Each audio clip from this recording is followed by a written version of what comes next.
రాష్ట్ర సంఘ ప్రధాన కార్యదర్శి ఏపీ ఎన్జీఓస్ అసోసియేషన్ కొత్త ప్రభుత్వం ఏర్పడినాక గత ప్రభుత్వంలో ఉద్యోగులకు ఎన్ని ఇబ్బందులున్నా ఈ ప్రభుత్వం హామీలకు అనుగుణంగా ఉద్యోగులకు సంబంధించిన అన్నీ కూడా నెరవేరుస్తుందని చెప్పి భావించాం. దానిలో భాగంగానే 1వ తారీఖు జీతాలు ఇవ్వటం, అలాగే ఏపీ జేఏసీ మరి చీఫ్ సెక్రటరీ గారితో మెమరాండం ఇచ్చి సమావేశం ఏర్పాటు చేసినాక 6,200 కోట్ల రూపాయలు ఇచ్చేయటం, ముఖ్యమంత్రి గారికి మేము 3,600 కేసులు గత ప్రభుత్వంలో పెట్టారు, వాటన్నిటినీ తీసేయమని చెప్పడం, డీజీపీ గారికి సర్టెన్ ఇన్స్ట్రక్షన్ వెళ్ళటం, దానికి సంబంధించిన ఇది ముందుకు వెళ్ళటం అనేది హర్షం వ్యక్తం చేస్తున్నాం. ఏపీ ఎన్జీఓస్ అసోసియేషన్ పక్షాన, ఏపీ జేఏసీ పక్షాన హర్షం వ్యక్తం చేస్తున్నాం.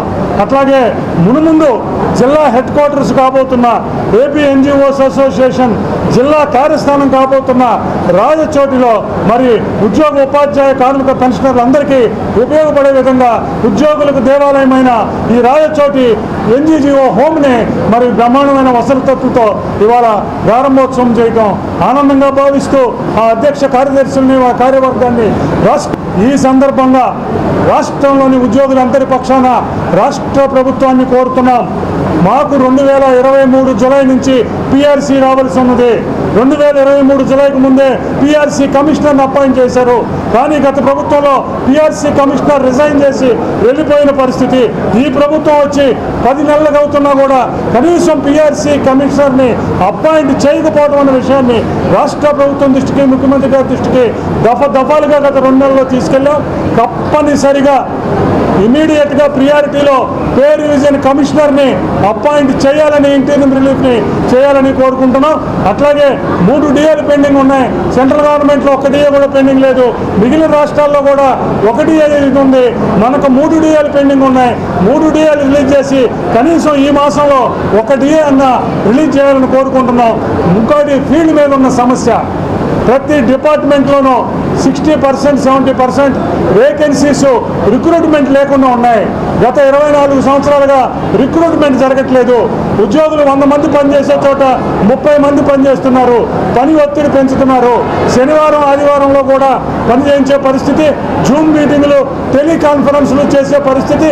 కనీసం ఉద్యోగి 5-6 ముఖ్యమంత్రి గారు ఒకవైపు చెప్తున్నారు 5 గంటలకల్లా మీరు ఇళ్ళకి వెళ్ళండి అని, కానీ ఏ ఒక్క ఉద్యోగి కూడా 8-9 అయినా కూడా ఇళ్ళకి వెళ్ళని పరిస్థితి, ఆదివారం ఉండని పరిస్థితి ఉంది. ప్రజలకు సంబంధించిన ఏ స్కీమ్స్లో అయినా, ప్రజలకు సంబంధించిన ప్రివిలేజ్లు అయినా 1 గంట 2 గంటలు ఉండైనా చేయడానికి ప్రభుత్వోద్యోగులుగా సిద్ధంగా ఉన్నాం. కానీ ఆదివారాలు, శనివారాలు, మొత్తం పండుగ సెలవులు కూడా మొత్తం ఇచ్చేసి దీన్ని ముందుకు తీసుకెళ్ళటం మంచిది కాదు అన్న విషయాన్ని రాష్ట్ర ప్రభుత్వం తీసుకెళ్తున్నాం.